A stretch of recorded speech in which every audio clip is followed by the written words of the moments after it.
Have you ever felt exhausted after a social gathering, even though you barely spoke? Have you found yourself craving solitude, not out of misanthropy, but because something in you needs that space to breathe? Perhaps you've noticed that your best ideas, your clearest thoughts, emerge not in the bustling crowd, but in moments of quiet contemplation. You are not alone, and you are not broken.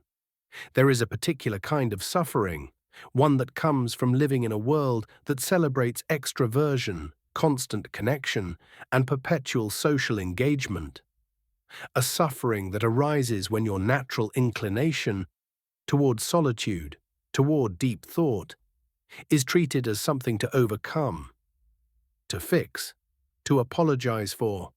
Arthur Schopenhauer, the pessimistic yet piercingly insightful German philosopher, understood this suffering intimately. He wrote, "A man can be himself only so long as he is alone, and if he does not love solitude, he will not love freedom, for it is only when he is alone that he is truly free."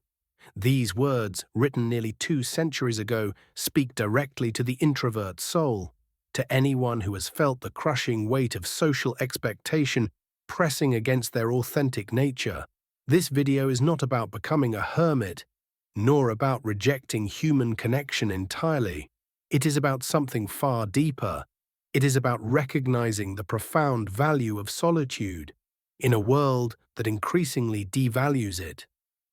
It is about understanding how Schopenhauer's philosophy offers not just validation, but practical wisdom for those who find their energy, their creativity, flourishing in quieter spaces. Here, we will speak plainly. We will explore Schopenhauer's insights on solitude and genius, on introversion and authentic living. We will examine why the compulsion to socialize constantly is not merely exhausting, but potentially destructive to your deepest potentials. And most importantly, we will discuss how to embrace your introverted nature in a world built for extroverts. This video is both a mirror and a shield. A mirror to help you see your introverted nature not as a flaw, but as a profound strength. And a shield to protect that nature from a society that often fails to understand its value. So, take a deep breath, because today's journey may affirm everything you've intuitively felt, but have been told to suppress. It may give you permission, not to live as an apology, but as an embrace of your highest potential. From early childhood, you were likely taught that sociability is a virtue. To share your toys, to play well with others, to participate enthusiastically in group activities. Being outgoing was praised, while being shy was something to overcome. This social conditioning continued into adulthood, where networking, team building, and constant collaboration are held as unquestionable goods. But what if this universal prescription is, for many, a path to exhaustion rather than fulfillment? What if, as Schopenhauer suggested, the more a man has in himself, the less he requires from others? Schopenhauer observed that there is a fundamental difference in how individuals relate to the world and to themselves. Some people, those we now call extroverts, draw their energy and satisfaction primarily from external stimuli, from interaction, from the social world. Their inner life is, in a sense, dependent on constant replenishment from without. Others, introverts, possess what Schopenhauer called inner wealth. Their primary relationship is not with the external world, but with their own thoughts, ideas, and perceptions. For them, solitude is not deprivation, but the necessary condition for accessing this inner richness. Ordinary people think merely how they will spend their time, he wrote. A man of talent tries to use it. This distinction is crucial. The introvert's desire for solitude is not about avoiding people out of fear or discomfort, though it can manifest that way when the introvert is not understood or supported. Rather, it stems from a deep need to commune with one's own mind, to develop thoughts without interruption, to process experiences deeply rather than broadly. Schopenhauer went further, suggesting that this capacity for solitude is directly linked to intellectual and creative capacity. A high degree of intellect tends to make a man unsocial. The more complex and profound your inner life, the more you require solitude to properly tend to it. Just as a gardener needs time and space to cultivate delicate plants, the introvert needs time and space to cultivate delicate thoughts. The modern world, with its incessant noise, its demands for constant connectivity, its celebration of extroversion as the default human condition, creates for the introvert a particular kind of suffering. You may feel perpetually out of step, always performing a role that drains rather than nourishes you. You smile at the right moments, engage in small talk, maintain the expected level of social presence, all while feeling your energy steadily depleting. This is not merely a preference being thwarted, it is a fundamental aspect of your nature being denied. And the consequences are not trivial. They manifest as chronic fatigue, as anxiety, as a pervasive sense of alienation, not just from others, but from yourself. The mask becomes too heavy to bear. But you fear what might happen if you remove it. Schopenhauer understood this dilemma deeply. As someone who valued his solitude fiercely, who often preferred the company of his poodles to that of people, he recognized that society imposes a false binary: be social or be nothing. He rejected this premise entirely, arguing instead that the capacity for solitude was not a deficit, but a mark of spiritual and intellectual strength. A man can be himself only so long as he is alone. He wrote, "If he does not love solitude, he will not love freedom, for it is only when he is alone that he is really free." Freedom, in Schopenhauer's view, is not primarily a political condition, but an inner state. The ability to think, feel, and be in accordance with your true nature, unimpeded by external pressures and expectations. For the introvert, solitude is the condition of this freedom. It is the space in which the mask can be set aside, in which thoughts can unfold at their natural pace, in which the self can expand beyond the constraints imposed by social performance. But this freedom comes with responsibility, the responsibility to use this solitude well, to make it generative rather than merely escapist. How many times have you declined an invitation only to feel guilty afterward?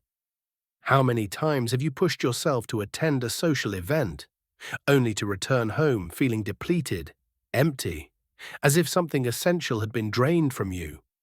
How many times have you wondered if there might be something wrong with you for needing so much time alone? The truth is that there is a war happening inside you, and the battlefield is invisible. On one side is the socially conditioned self, the part of you that has internalized the message that extroversion is the healthy norm, that solitude is somehow suspicious, that your worth is measured by your social output.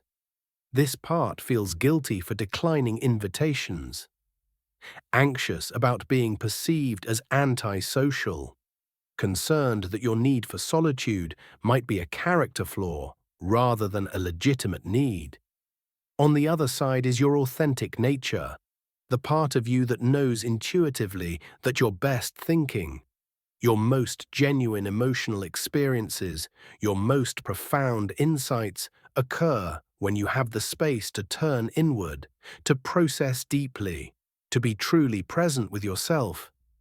This part feels suffocated by excessive social demands, drained by performative interaction, fragmented by constant external stimuli.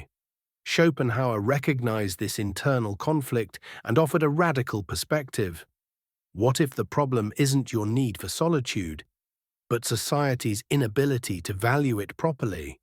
What if your introversion isn't a deficiency to be overcome, but a gift to be cultivated? The majority of men, he observed, are so foolish that it is really a good thing that they have the capacity of being sociable and of living in herds. For Schopenhauer, the capacity for genuine solitude, not mere physical isolation, but the ability to be genuinely self-sufficient in one's mental and emotional life, was rare and precious. It was the prerequisite for original thought, for authentic living, for any meaningful contribution to human knowledge or art. But this capacity comes with unique challenges. The introvert lives in a world designed by and for extroverts, a world that often misinterprets their need for solitude as coldness, their preference for depth over breadth as snobbery, their reluctance to engage in small talk as rudeness. The introvert must navigate this world without losing themselves, without succumbing to the pressure to become something they are not. Schopenhauer's advice on this front is both practical and profound. First, he suggests a radical acceptance of your nature. We shall be miserable if we do not recognize that for us, the chief concern of our existence is and should be with ourselves. This is not selfishness, but self-knowledge. The recognition that your relationship with yourself is the foundation of all other relationships. Second, he advises careful selectivity in social engagements. It is better to be alone than in bad company.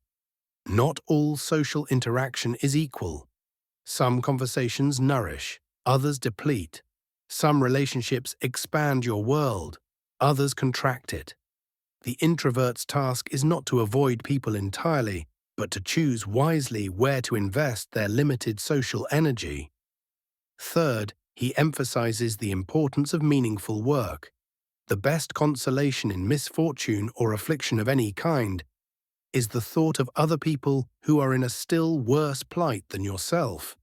By this, he doesn't mean taking pleasure in others' suffering, but rather recognizing that purpose and meaningful contribution are powerful antidotes to social isolation. The introvert who channels their solitude into creative or intellectual pursuits finds that their alone time becomes not just bearable, but deeply rewarding. But perhaps most importantly, Schopenhauer reminds us that the capacity for solitude is not merely a personal preference, but a prerequisite for original thought. A man of intellect is like an artist who gives a concert without any help from anyone else. Playing on a single instrument, he wrote, "One mind like his is worth 100 others." This is not elitism, but recognition of difference. Just as some are born with perfect pitch or exceptional athletic ability, some are born with an inner life so rich and complex that it requires special conditions to flourish. The introvert's task is to create those conditions in a world that often works against them.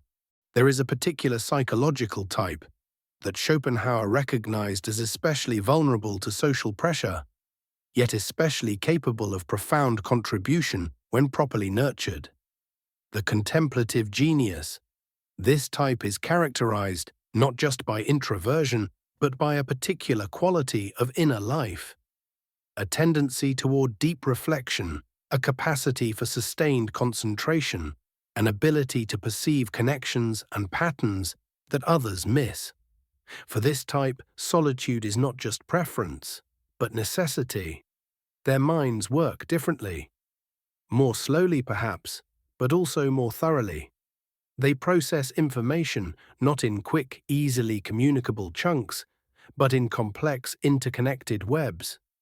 They think not in isolated facts, but in systems and relationships. They require time and space for these mental processes to unfold naturally. In a world of instant communication, of rapid-fire social media, of constant interruption, this type faces unique challenges. Their natural thought process is constantly disrupted. Their need for deep focus, interpreted as lack of responsiveness. Their preference for meaningful conversation over small talk, seen as social awkwardness. Yet, when they find the conditions that allow their natural way of being to flourish, their contributions can be extraordinary. History is full of such figures, not just philosophers like Schopenhauer himself, but scientists, artists, writers, thinkers of all kinds who required solitude to produce their greatest work. Einstein famously sailed alone for hours, letting his mind wander freely. Newton transformed physics and mathematics during a period of isolation in the plague. Emily Dickinson rarely left her home, but produced poetry of astonishing originality and depth. Their solitude was not a retreat from the world, but a different way of engaging with it. Deeply rather than broadly. Intensively rather than extensively. Schopenhauer understood that this type needs not just permission, but practical strategies for protecting their solitude in a world that constantly threatens to invade it. Noise, he wrote, is the most impertinent of all forms of interruption. It is not only an interruption, but also a disruption of thought. His advice for managing this threat is surprisingly practical. First, create physical boundaries, a room of one's own, a daily schedule that includes protected time for solitude, clear signals to others about when you are, and are not, available for interaction. Second, develop the psychological strength to withstand social pressure, to say no without guilt, to withdraw when necessary, to trust the validity of your own needs, even when others question them. But perhaps most importantly, he advises the cultivation of what we might now call deep work, the capacity to engage so fully with a task or idea that external distractions fade into irrelevance. The art of not reading, he wrote, is a very important one. It consists in not taking an interest in whatever may be engaging the attention of the general public at any particular time.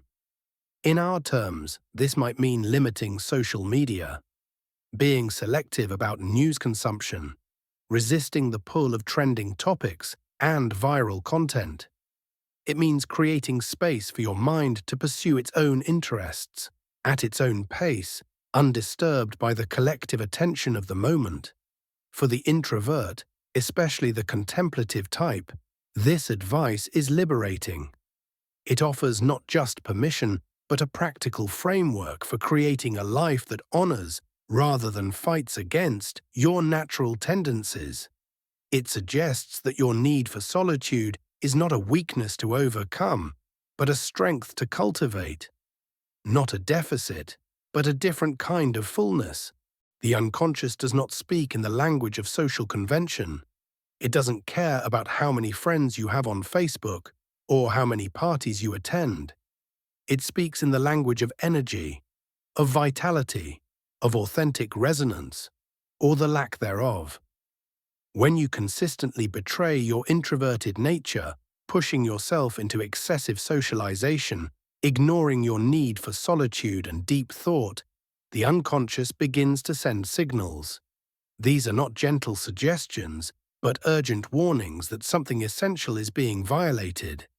You may find yourself experiencing inexplicable fatigue, not just physical tiredness, but a bone-deep exhaustion that sleep doesn't seem to touch.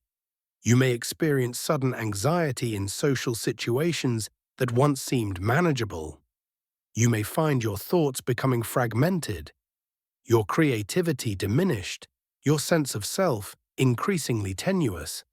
These symptoms are not character flaws or signs of social inadequacy. They are the psyche's distress signals, indications that you are living in contradiction to your fundamental nature. They are asking you, compelling you, to listen to a deeper wisdom than social convention. Schopenhauer understood this dynamic well. Every miserable fool who has nothing at all of which he can be proud, he wrote, adopts as a last resource pride in the nation to which he belongs. In modern terms, we might say that those who have not developed their inner resources often cling most desperately to external validation and social identity. The introvert who has not made peace with their nature often compensates through performative sociability, through an anxious attachment to group belonging, through constant seeking of external validation. But this strategy is ultimately self-defeating. It drains rather than replenishes, fragments rather than integrates. The alternative is what Schopenhauer calls becoming who you are, not in the shallow contemporary sense of personal branding or self-promotion, but in the profound sense of aligning your life with your authentic nature. This process begins with recognition and acceptance. Yes, I am an introvert. Yes, I need more solitude than others. Yes, my mind works differently. More slowly, perhaps, more deeply, more thoroughly. From this acceptance flows permission to structure your life differently, to say no without apology, to create the conditions that allow your particular kind of mind to flourish. And from this permission comes a profound relief, the relief of no longer fighting against your own nature, of no longer expending precious energy on performances that never quite convince, of finally being able to direct that energy toward what genuinely matters to you. But this path is not without challenges. The world does not easily accommodate the introvert's needs. Relationships may be strained. Career advancement may require navigating extroverted environments. Family members may misinterpret your need for solitude as rejection. Schopenhauer's practical wisdom offers guidance here as well. We must set limits to our wishes, he wrote, curb our desires, moderate our anger, always bearing in mind that an individual can attain only an infinitesimal share of anything that is worth having. This is not pessimism, but realism. The recognition that no life, introverted or extroverted, can contain everything. Choices must be made, priorities established, compromises negotiated. For the introvert, this means recognizing that while solitude is essential, some degree of social engagement is also necessary and potentially enriching. The key is quality over quantity. Fewer but deeper relationships, less frequent but more meaningful social engagements, professional collaborations chosen for their substance rather than their networking potential.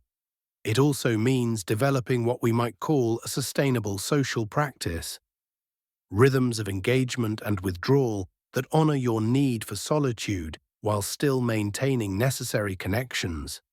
Perhaps this means scheduling social events with recovery time afterward, being transparent with close friends about your need to withdraw periodically, finding work that allows for periods of deep focus and limited interruption, whatever form it takes. This practice is not about avoiding life, but about living it on terms that allow you to bring your full self to it. It is about conservation of energy, about directing your limited resources toward what genuinely nourishes, rather than dispersing them in activities that leave you depleted and disconnected from yourself. Schopenhauer's advice for the introvert culminates in what he calls the art of life, the skillful navigation of both inner and outer worlds, the cultivation of self-knowledge and self-acceptance, the courage to live in accordance with your nature, even when doing so sets you apart from conventional expectations. The art of life, he writes, the art of drawing sufficient conclusions from premises that are known to everyone, is also the art of doing the right thing at the right time. For the introvert, this means neither rejecting society entirely nor surrendering to its demands, but finding a middle path, a way of being in the world that honors both your need for connection and your need for solitude. At this point, you might be feeling something strange, a mix of relief and discomfort. Relief, because something in you recognizes the truth of what has been said, sees in Schopenhauer's words a validation of what you have always intuitively known about yourself. Discomfort, because accepting this truth requires courage. The courage to live differently, to disappoint others' expectations, to trust the wisdom of your own nature, even when it runs counter to social norms. This discomfort is the beginning of transformation. It is the first crack in the persona, the socially acceptable mask that you have perhaps worn for so long that you've forgotten it isn't your true face. And through this crack, something authentic begins to emerge, not a perfect self, not an idealized self, but your actual self with all its particular needs, quirks, gifts, and limitations. The truth is, you are not here to fulfill others' expectations of normative sociability. You are not here to perform extroversion at the cost of your well-being and authentic expression. You are here to bring into the world the unique perspective, the depth of thought, the quality of attention that is only possible when you honor your introverted nature. This doesn't mean isolation. It doesn't mean rejecting human connection or community. It means engaging with these aspects of life in ways that replenish, rather than deplete you, that expand, rather than contract your sense of self, that allow for genuine exchange, rather than performative sociability. Schopenhauer's final advice to the introvert might be summarized thus: be who you are, unapologetically. Create the conditions that allow your particular kind of mind to flourish. Find the few who truly understand and appreciate your nature, and from the solid foundation of self-acceptance, offer to the world not what it demands, but what you uniquely have to give. The art of not being miserable, he wrote, is to withdraw from the world and live as much as possible for one's own soul. And the more a man is capable of doing this, the more he will not find the world worth living with. This is not about escaping reality, but about engaging with it on deeper terms. Not about avoiding life, but about living it more fully, more authentically, more in accordance with your true nature. If something in this video has resonated with you, if at any point you felt it was speaking directly to your experience, I invite you to pause and sit with that recognition.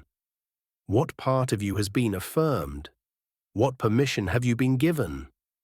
What next step might you take toward a life that honors rather than fights against your introverted nature? Remember, this is just one step on a longer journey of self-discovery, of self-acceptance. There is more to explore, more to understand, more to integrate.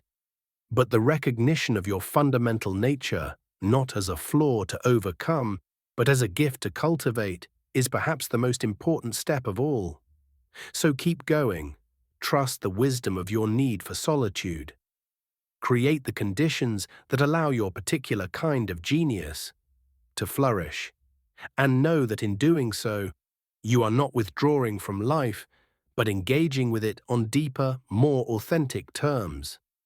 The world needs what introverts uniquely have to offer: depth over breadth, quality over quantity, the still small voice of insight that can only be heard in solitude. Your task is not to become someone else, but to become more fully who you already are.